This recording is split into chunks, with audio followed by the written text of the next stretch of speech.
My name is Prabitha, and I did this project with my partner Karen. We are students from Harmony Science Academy, Carrollton. Chladni plates are a visual experiment demonstrating on how sound waves look to the human eye. The lower the frequency of a sound wave, the longer the wave. The higher the frequency of a sound wave, the shorter and more frequently they occur. This is done by using silica sand, plates, and frequency generator. When silica sand is placed on the plate and the frequency increases, more rings represent the frequent waves of high sounds.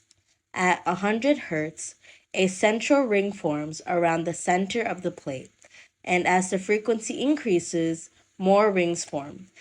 However, at 800 Hz, the sand starts to form messy patterns.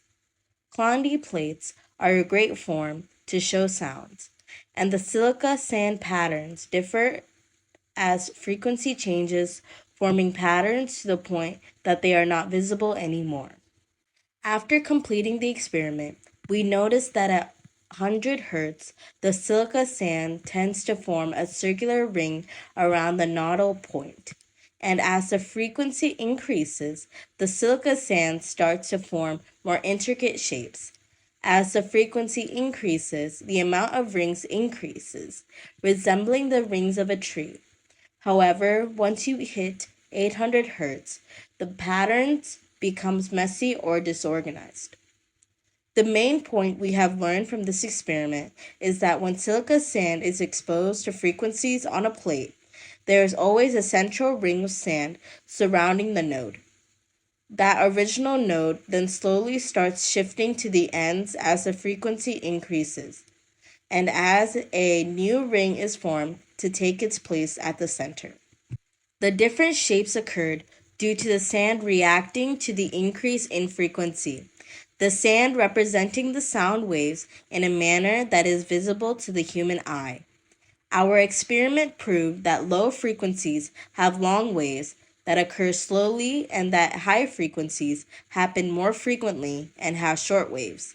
The Chladni plates creation started with German scientist and musician Ernest Florenz Frederick Chladni, who conducted the first thorough study of the phenomenon. However, on July 8, 1680, Robert Hooke experimented with sand on a solid metal plate, vibrating it with a violin bow, and observed the unusual patterns that developed as the sand grains rearranged themselves along the vibrational nodes. With his systematic analysis of the sound patterns of circular, square, and rectangular plates, Chladni would further that study. Chladni started tossing sand on his rods and plates after reasoning that he could accomplish the same feat with sound. The fact that different frequencies form distinct patterns caught his attention, and he delightfully documented them. His created formula may also predict sand patterns for vibrating circular plates. The underlying process that was moving the particles looked to be dual. Sand particles impacted the surface at the crest and migrated towards the nodes, different directions, as they bounced vibrating plates. Chladni also observed that his bow traveled across the plate. It shed even smaller particles, and that these smaller particles flowed in the direction of the antinodes. Chladni's approach quickly established itself as an essential tool for violin builders and other instrument manufacturers, since the vibrational patterns revealed precisely where modes of vibrations fell in the back plates of musical instruments. Today, it is still commonly employed. The euphony, influenced by Benjamin Franklin's glass harmonica and the clay cylinder, an upgrade of Hooke's previous musical cylinder or string phone, were both created by Chladni.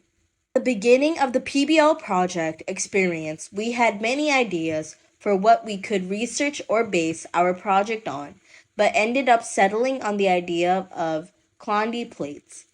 The first few tasks that were expected of us were on the more accessible side, but as time progressed, the absolute pressure started to hit. Along with the pressure we received were the questions about whether we were doing right and simple questions like when the next task was due. However, the experiment was fun to experience and learn what sound waves look like. After we were done with our experimentation, it was time to put our results onto our STEM SOS page.